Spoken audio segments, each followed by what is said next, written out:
தஞ்சையில் பட்டப்பகலில் அரசு பள்ளி ஆசிரியை வீட்டில் 50 பவுன் நகைகள் மற்றும் பணத்தை கொள்ளையடித்து சென்ற மர்ம நபர்களை போலீசார் வலைவீசி தேடி வருகிறார்கள்.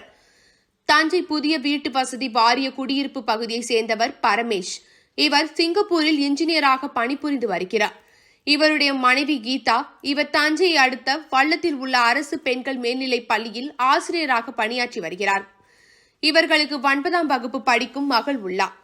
வழக்கம்போல் கீதா தனது மகளுடன் நேற்று காலை வீட்டை பூட்டிவிட்டு பள்ளிக்கு சென்று விட்டார். கீதாவின் மகள் பள்ளிக்கு சென்றுவிட்டு மாலை 3:30 மணிக்கு வீடு திரும்பினார். அப்போது வீட்டின் முன்பக்க கதவு பூட்டு உடைக்கப்பட்டு கதவு திறந்து கிடந்ததைக் கண்டு அதிர்ச்சி அடைந்தார். இதையடுத்து அவர் தனது தாய் கீதாவுக்கு தகவல் தெரிவித்தார்.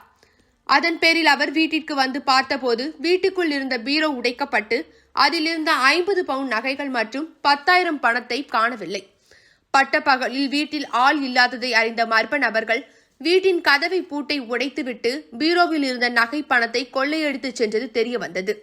இதுகுறித்து தஞ்சை மருத்துவக் கல்லூரி போலீஸ் நிலையத்தில் கீதா புகார் செய்துள்ளார்.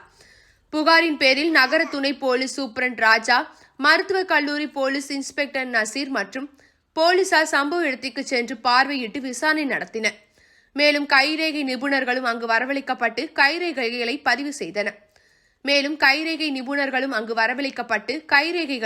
செய்தனர். இதுகுறித்து மருத்துவக் கல்லூரி போலீசார் வழக்கு பதிவு செய்து நகை பணத்தை கொள்ளையடித்து சென்ற மர்ம நபர்களை வலைவீசி தேடி வருகிறார்கள்.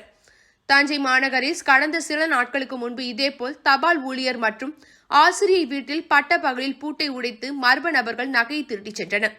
தற்போது மீண்டும் அதேபோன்று பட்டப்பகலில் இந்த கொள்ளை சம்பவம் நடந்துள்ளதால் பொதுமக்கள் பீதியில் உள்ளனர்.